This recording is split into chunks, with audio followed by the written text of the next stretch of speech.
Hi friends, అందరూ ఎలా ఉన్నారు? అందరూ బాగుండాలని కోరుకుంటూ ఇక దయ్యాల ప్రపంచంలోకి వెళ్దామా ఫ్రెండ్స్? 3 డేస్ కిందట నేను మా ఇంట్లో వాళ్ళందరం కలిసి తిరుమల బయలుదేరాము. బాగా తిరుగు ప్రయాణంలో బాగా అర్ధరాత్రి అయిపోయింది. కారులో ప్రయాణిస్తున్నాం. చుట్టూ ఇరువైపులా చెట్లు, అంధకారంగా ఉంది. ఏదో గల్ గల్ గల్ గల్ అనే చప్పుడు. ఏందబ్బా అనుకుంటూ అలా చూస్తుంటే ఒక పాప ఏడుస్తూ ఆ చెట్ల పొదల్లోంచి బయటకు వచ్చింది.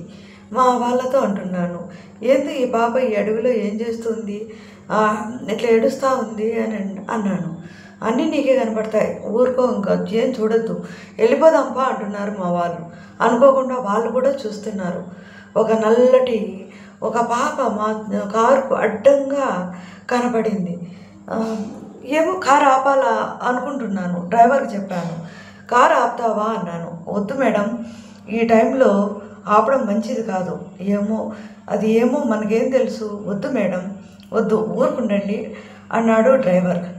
సర్లే పద అంటూ అట్లే బయలుదేరుతున్నాం. నేరుగా కిటికీ దగ్గరికి వచ్చింది. ఇది మీకు నచ్చి